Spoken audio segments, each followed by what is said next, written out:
For the first time, pregnancy and gender identity are now included as prohibited categories of discrimination under Title IX. While discrimination on the basis of pregnancy is not technically new, it's more spelled out for the very first time.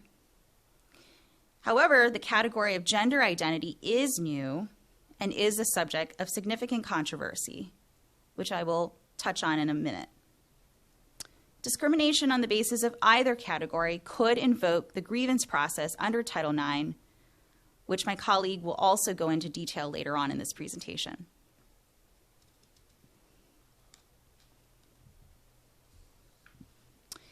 Under the 2020 regulations, sexual harassment was defined as severe, pervasive, and objectively offensive. If a complaint of sexual harassment did not meet this definition, the 2020 regulations required its dismissal. Practically speaking, schools did not dismiss these complaints. Instead, they decided to take the complaints anyway, but prosecuted them under separate policies containing less rights than their Title IX counterpart policies. However, under the proposed changes, Title IX scope has been redefined.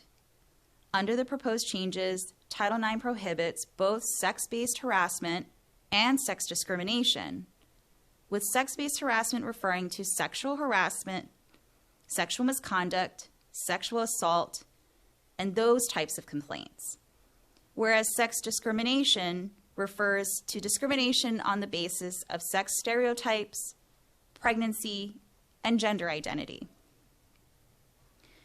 Notably, different procedures apply for sex-based harassment versus sex discrimination.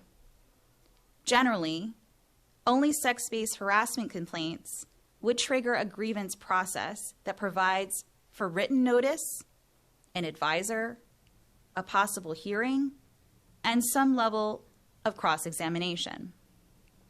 For those accused of sex discrimination, such rights are very limited. You would only be granted some form of notice, some form of credibility evaluation, and an appeal.